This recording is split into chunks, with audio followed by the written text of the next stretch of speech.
உன்னை அந்த பெரிய ரெஸ்டாரண்ட்ல பார்த்துட்டு இந்த கடையில பார்க்கும்போது ரொம்ப சின்னதா இருக்கே. எப்படி எப்படி மேனேஜ் பண்ணுவ? உனக்கு ஓகேயா? என்கிட்ட இருக்கிற பணத்துக்கு இப்போதைக்கு இதுதான் முடியும். இன்னைக்கு நம்ம வீடியோல எதை பத்தி பார்க்க போறோம்னு பாத்தீங்கன்னா, விஜய் டிவி பாக்கியலட்சுமி சீரியலோட இன்னைக்கு எபிசோட ஷார்ட் அண்ட் ஸ்வீட்டா பார்க்கலாம். இன்னைக்கு என்ன நடக்குதுன்னு பாத்தீங்கன்னா, பாக்கியா புதுசா ரெஸ்டாரண்ட் ஓபன் பண்றதுக்காக ஒரு சின்ன கடை பார்த்திருக்காங்க. அதுக்கு போய் அட்வான்ஸ் கொடுக்குறாங்க. கொடுத்துட்டு அக்ரிமெண்ட் எல்லாமே சைன் பண்ணி வாங்கிக்கிறாங்க.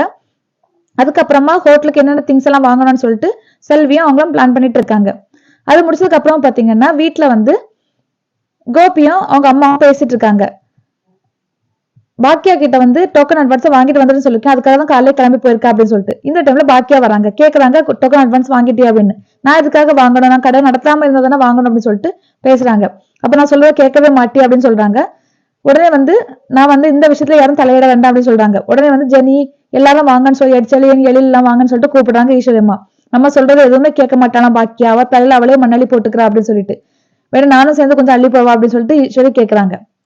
அதுக்கப்புறமா கோபி கேக்குறாரு, சின்ன கடைன்னு சொன்னாங்களே உனக்கு அது ஓகேவா அப்படின்னு சொல்லிட்டு. எனக்கு அது போதும், என்னால வேலை செய்யாமலாம் இருக்க முடியாது, நான் போய் தான் அவன், இந்த விஷயத்துல மட்டும் யாரும் தலையிட வேண்டாம் அப்படின்னு சொல்லிட்டு சொல்றாங்க. எழில் சொல்றாரு, எப்பவுமே நான் உனக்கு சப்போர்ட் பண்ணுவேன் இல்லையாம்மா, இதுக்கு மட்டும் தான் எனக்கு சப்போர்ட் பண்ண முடியல. நீ ரெண்டு பெரிய ரெஸ்டாரண்ட் வச்சுட்டு இந்த சின்ன கடை ஓபன் பண்றது எனக்கு கஷ்டமா இருக்கு.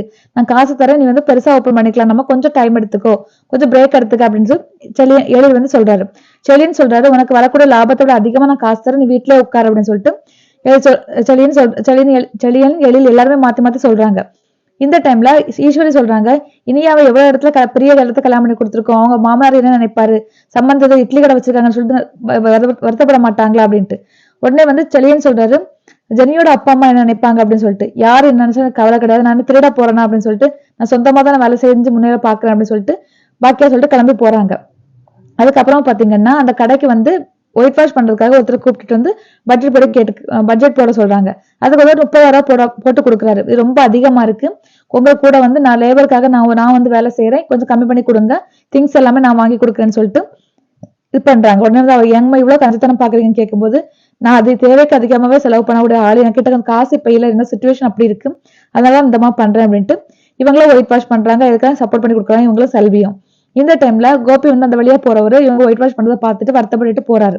அதுக்கப்புறமா வீட்டுல பாக்கியா கிட்ட பேசுறாரு, எங்கிட்ட பேங்க் பேலன்ஸ் இருக்கு, நான் இந்த காசை கொடுக்குறேன், நீ தேவைக்கு யூஸ் பண்ணிக்க அப்படின்ட்டு. இல்ல எனக்கு வேண்டாம், எனக்கு நான் பாத்துக்கிறேன் அப்படின்ட்டு. நீ ஒயிட் வாஷ் பண்றதை நான் பார்த்தேன், எனக்கு கஷ்டமா இருக்கு, உனக்கு என்ன தேவைப்பட்டாச்சும் கேளு, நான் பண்றேன் அப்படின்ட்டு. சரி தேவைப்பட்டா பாக்கலாம் அப்படின்னு சொல்லிட்டு பாக்கியா சொல்றாங்க. நீ பெரிய 2 ரெஸ்டாரண்ட் ஓபன் பண்ணி வளர்ந்து வரும்போது எனக்கு சந்தோஷமா இருந்துச்சு, ஆனா திடீர்னு சொல்லிட்டு போகும்போது ரொம்ப வருத்தமா இருக்கு எனக்கு, நீ என்ன பத்தி என்ன நினைக்கிறேன்னு தெரியல, ஆனா எனக்கு ரொம்ப வருத்தமா இருக்கு அப்படின்னு சொல்லிட்டு கோபி சொல்றாங்க. அதுக்கப்புறமா உனக்கு என்ன தேவைப்பட்டாச்சும் என்கிட்ட கேளு, நான் தரேன் உனக்கு காசு அப்படின்னு சொல்லிட்டு சொல்றாங்க. சரி தேவைப்பட்டா பாக்குறேன்னு சொல்லிட்டு பாக்கியா சொல்றாங்க. கோபி இவ்வளவுத்துக்கு மாறி வந்திருக்காரு, ரொம்ப சந்தோஷமா இருக்கு பாக்குறதுக்கே. இவர் கடைசியில பாக்கியா கூட சேருவாரா இல்லைன்னு சொல்லிட்டு கமெண்ட்ல சொல்லுங்க.